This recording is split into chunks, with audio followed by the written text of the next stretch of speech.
180-day loop, episode 39. No fish today, lady.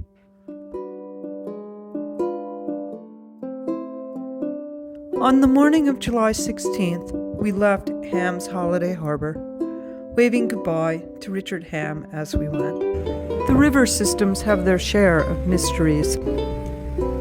We were becoming accustomed to seeing odd sights. Like this golden eagle we saw, using his powerful wings to swim because he caught a fish too big for him to manage to get airborne.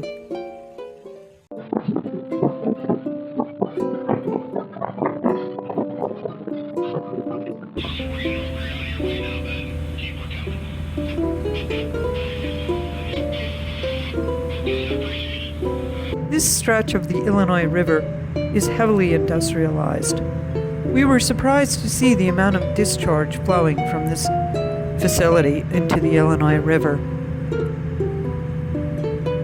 Like a little discharge into the Illinois. We were headed for Tall Timbers Marina near Havana, Illinois. We had heard that this marina can be challenging sometimes to access when the water is low, and also when the water is high. Today, the water in the Illinois was running pretty high as the Corps of Engineers was continuing to do water releases from upstream. This was due to heavy rain far away. We found Tall Timbers Marina to be charming and nicely equipped, though the restaurant was not open. As a consequence, we wandered into town, passing by the nearby Rockwell Mound, which was the site of famous speeches by both Stephen Douglas and the following day, Abraham Lincoln, in August of 1858, a time when our country was fraught with conflict.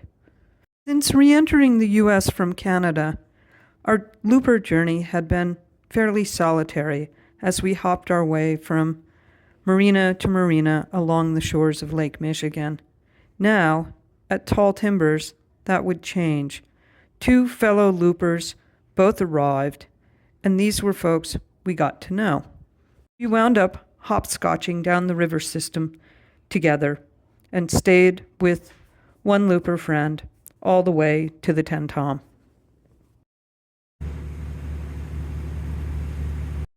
With our new friends in the lead, we took a leisurely trip down the Illinois to our planned anchorage for the night at Big Blue Island. Sometimes it's obvious that you don't have to worry about the railroad bridge that's looming up in front of you. Other times, not so much. We were pretty sure that if the guys in front of us could make it, that we could too. And phew, even with our dishy mounted on top of the radar arch, we cleared the railroad bridge with no trouble at all.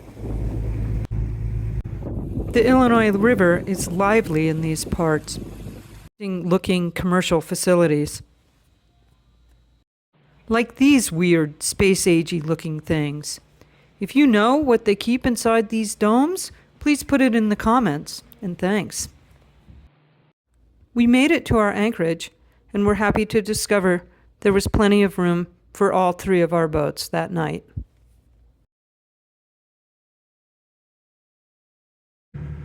The next morning, we set off again, having a planned rendezvous for lunch at Mel's Riverfront Diner, a looper favorite.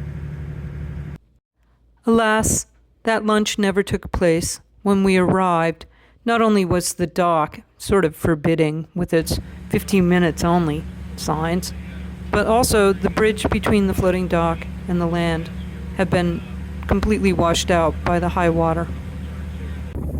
Sometimes, on the loop, even the best laid plans are for the birds. That's all for now. Thanks for watching.